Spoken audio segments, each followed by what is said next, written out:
എന്തോരൻപീതപ്പനേ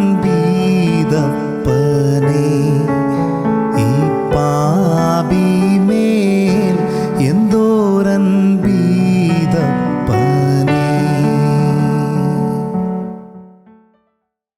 വരുവിൻ, നമുക്ക് തമ്മിൽ വാദിക്കാമെന്ന് യഹോവ അരുളിച്ചെയ്യുന്നു.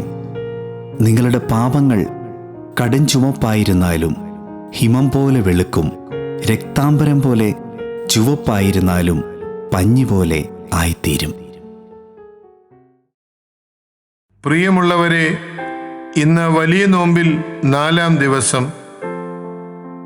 പ്രശ്നങ്ങൾക്കൊപ്പം ചുവടുവയ്ക്കുക.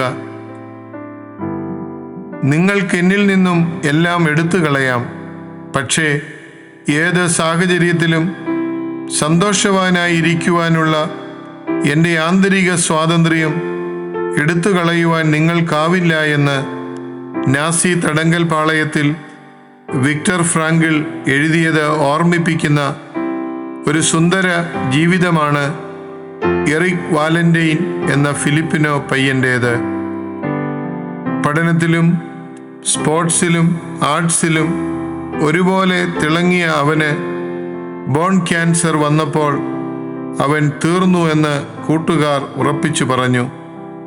പക്ഷേ ഒരു കാൽ മുറിച്ചു കളഞ്ഞിട്ടും പൊയ്ക്കാലിൽ പഴയതിലേറെ ഊർജ്ജസ്വലനായി അവൻ കോളേജിൽ തിരിച്ചെത്തി. അവൻ്റെ ടീഷർട്ടിൽ അവൻ ഇങ്ങനെ എഴുതി വെച്ചു: എൻ്റെ വികലാംഗത്വം എന്നെ വികലനാക്കാൻ ഞാൻ അനുവദിക്കില്ല. I will not allow my handicap to handicap me.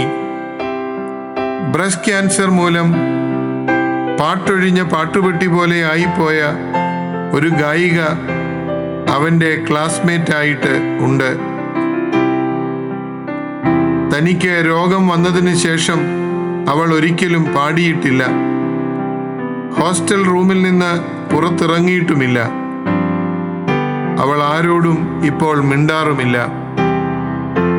ഒരു ദിവസം പൊയ്ക്കാലിൽ എറിക് അവളെ തേടിയെത്തി. സ്വയം മറക്കാൻ അവൾ ഉച്ചത്തിൽ പ്ലേ ചെയ്യിക്കുകയായിരുന്ന റോക്ക് മ്യൂസിക്കിനൊപ്പം അവൻ ഒറ്റക്കാലിൽ ആടിയുലഞ്ഞ് നൃത്തം ചെയ്തു. അവൻ്റെ പൊയ്ക്കാലിലേക്കും ആത്മവിശ്വാസം തുളുമ്പുന്ന അവൻ്റെ മുഖത്തേക്കും അവൾ മാറി മാറി നോക്കി. നാളുകൾക്ക് ശേഷം അന്നാദ്യമായി അവൾ പൊട്ടിച്ചിരിച്ചു. പിന്നെ വിതുമ്പിക്കരഞ്ഞ് ഇപ്രകാരം പറഞ്ഞു: എറിക്, നിനക്ക് പൊയ്ക്കാലിൽ ആടാൻ പറ്റുമെങ്കിൽ എനിക്ക് പാടാനും പറ്റും. അവൾ തൻ്റെ പാട്ട് വീണ്ടെടുത്തു. തോൽക്കാൻ തയ്യാറല്ലാത്തവരെ ആർക്ക് തോൽപ്പിക്കാനാവും?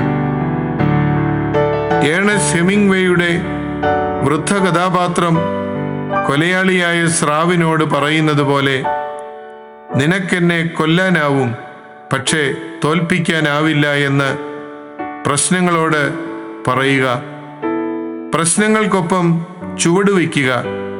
പതുക്കെ പതുക്കെ പ്രശ്നങ്ങൾ ചുവടുമാറി നടക്കാൻ തുടങ്ങും.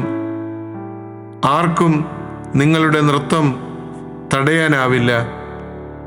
പ്രിയമുള്ളവരെ, ഈ നോമ്പുകാലത്ത് നമ്മെ അലട്ടുന്നതായ പ്രശ്നങ്ങളും പ്രതിസന്ധികളും നമ്മെ തോൽപ്പിക്കുവാൻ നാം അനുവദിക്കരുത്. ദൈവത്തിൽ ആശ്രയിച്ച് പ്രശ്നങ്ങളോടൊപ്പം ചുവടുവയ്ക്കുക. വിജയം നമ്മുടേതാണ്. എല്ലാവർക്കും അനുഗ്രഹകരമായൊരു ദിവസം ആശംസിക്കുന്നു. സസ്നേഹം, ഈപ്പനച്ചൻ.